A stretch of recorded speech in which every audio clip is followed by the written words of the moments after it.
రా papaya curry. రా papaya curry ఎలా ప్రిపేర్ చేసుకోవాలో ఇప్పుడు చూపిస్తాను.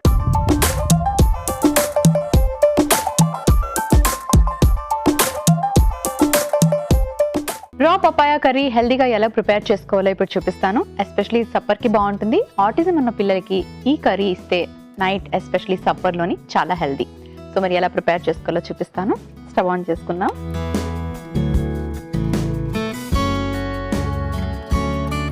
కొంచెం ఆయిల్ యాడ్ చేసుకుందాం.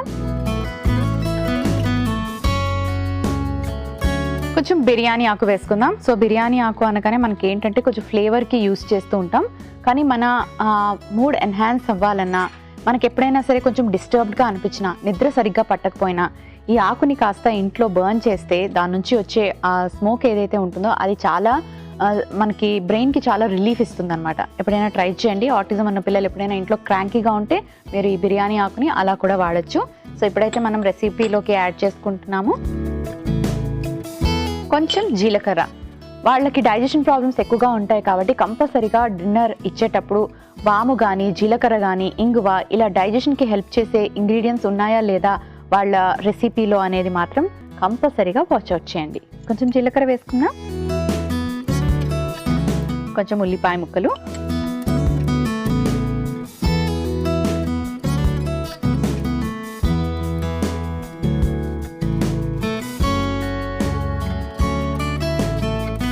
ఇప్పుడు టొమాటో ముక్కలు యాడ్ చేసుకుందాం. ఇందులో మనకి వైటమిన్ సి ఉంటుంది, యాంటీ ఆక్సిడెంట్స్ ఉంటాయి, ఫైబర్ ఉంటుంది, వైటమిన్ ఏ ఉంటుంది. ఇవన్నీ కూడా పిల్లలకి చాలా చాలా ఇంపార్టెంట్. ఆటిజం ఉన్న పిల్లలకి ఇమ్యూనిటీ పవర్ ఇంక్రీజ్ చేయడం అన్నది కూడా ఎక్కువగా మనం శ్రద్ధ వహించాలి. ఎందుకంటే వాళ్ళకి ఏ చిన్న ఇన్ఫెక్షన్ వచ్చినా, ఏ చిన్న వైరల్ బ్యాక్టీరియల్ ఇన్ఫెక్షన్స్ వచ్చినా సరే వాళ్ళు తట్టుకోలేరు. ఎందుకంటే వాళ్ళు చాలా వీక్గా ఉంటారు. కాబట్టి వాళ్ళ ఇమ్యూనిటీ పవర్కి సరిపడేలాగా ఎక్కువగా మీరు వైటమిన్ సి ఫుడ్స్ అన్నవి, యాంటీ ఆక్సిడెంట్స్ ఉన్న ఫుడ్స్ అన్నవి ఇవ్వడం ఎంతో అవసరం.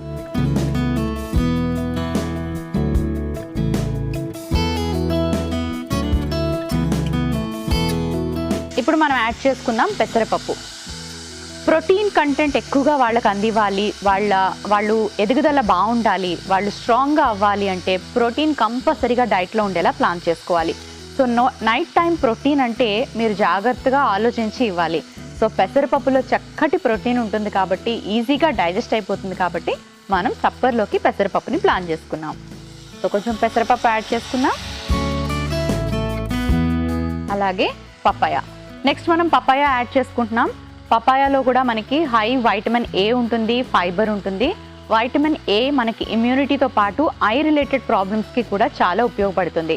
ఆటిజం ఉన్న పిల్లలకి ఐ రిలేటెడ్ ప్రాబ్లమ్స్ కూడా ఎక్కువగా ఉంటాయి. సో మనం చక్కగా పపాయ ఇవ్వచ్చు. అంతేకాకుండా పపాయ డైజెషన్కి బాగా హెల్ప్ చేస్తుంది.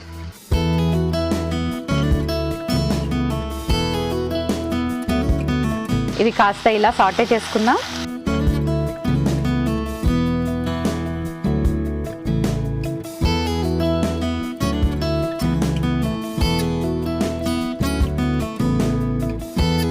ఇప్పుడు ఇందులోకి మనం యాడ్ చేసుకుందాం అల్లం వెల్లుల్లి పేస్ట్,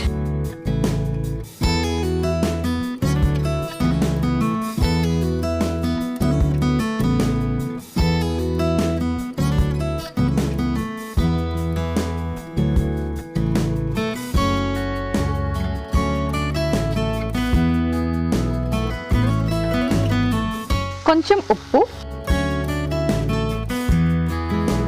కాస్త ధనియాల పొడి, కొంచెం ఇంగువ,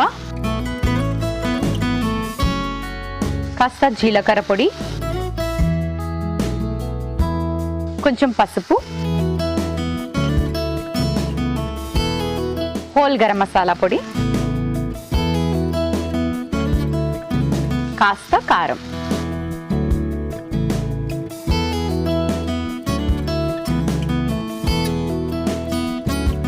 సరిపడే అన్ని నీళ్లు పోసుకుందాం.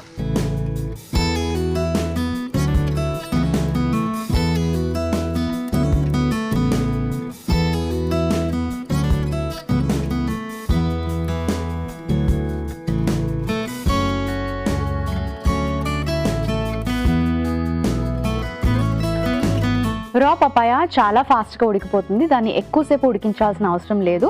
సో ఇలా కొంచెం ఒక 2 to 3 minutes ఉడికించుకుంటే సరిపోతుంది. కాస్త వెయిట్ చేయండి. ఓకే, దగ్గరికి అయిపోయింది. సర్వింగ్ బౌల్లోకి తీసుకోవచ్చు. సర్వింగ్ బౌల్లోకి తీసుకునే ముందు కొంచెం మనం కొత్తిమీర యాడ్ చేసుకుందాం. కొత్తిమీరలో again vitamin C and fibre ఉంటుంది.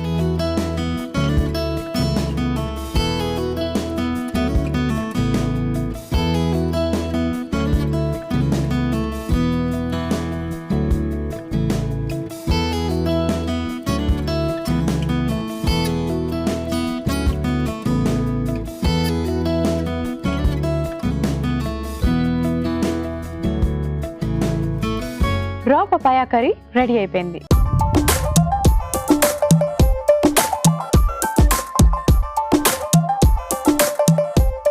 రా పపాయా కర్రీకి కావలసిన పదార్థాలు: నూనె 2 టీ స్పూన్లు, జీలకర్ర 1/2 టీ స్పూన్, బిర్యానీ ఆకు 2, ఇంగువ చిటికెడు, ఉల్లిపాయ ముక్కలు 1 కప్పు, అల్లం వెల్లుల్లి పేస్ట్ 1/2 టీ స్పూన్, పసుపు 1/2 టీ స్పూన్, కారం 1/2 టీ స్పూన్, ధనియాల పొడి 1/2 టీ స్పూన్, జీరా పొడి 1/2 టీ స్పూన్, గరం మసాలా పొడి 1/2 టీ స్పూన్, ఉప్పు తగినంత, టొమాటో ముక్కలు 1 కప్పు, పచ్చి పపాయ ముక్కలు 1 కప్పు, నానబెట్టిన పెసరపప్పు 1 కప్పు, కొత్తిమీర కొద్దిగా. రా పపాయా కర్రీ తయారు చేసుకునే విధానం: ముందుగా స్టవ్ ఆన్ చేసుకుని పాన్ పెట్టుకుని కొంచెం నూనె పోసుకొని బిర్యానీ ఆకు, జీలకర్ర, ఉల్లిపాయ ముక్కలు, టొమాటో ముక్కలు వేసి వేయించుకోవాలి. తర్వాత నానబెట్టిన పెసరపప్పు, పప్పాయ ముక్కలు వేసి బాగా వేయించుకున్న తర్వాత అల్లం వెల్లుల్లి పేస్ట్, తగినంత ఉప్పు, ధనియాల పొడి, ఇంగువ, జీలకర్ర పొడి, పసుపు, గరం మసాలా పొడి, కారం వేసి కొద్దిగా సాటే చేసుకుని నీళ్లు పోసి మూత పెట్టి బాగా ఉడికించుకోవాలి. తర్వాత స్టవ్ ఆఫ్ చేసే ముందు కాస్త కొత్తిమీర వేసి బాగా మిక్స్ చేసుకుని సర్వింగ్ బౌల్లోకి తీసి సర్వ్ చేసుకుంటే రా పపాయా కర్రీ రెడీ.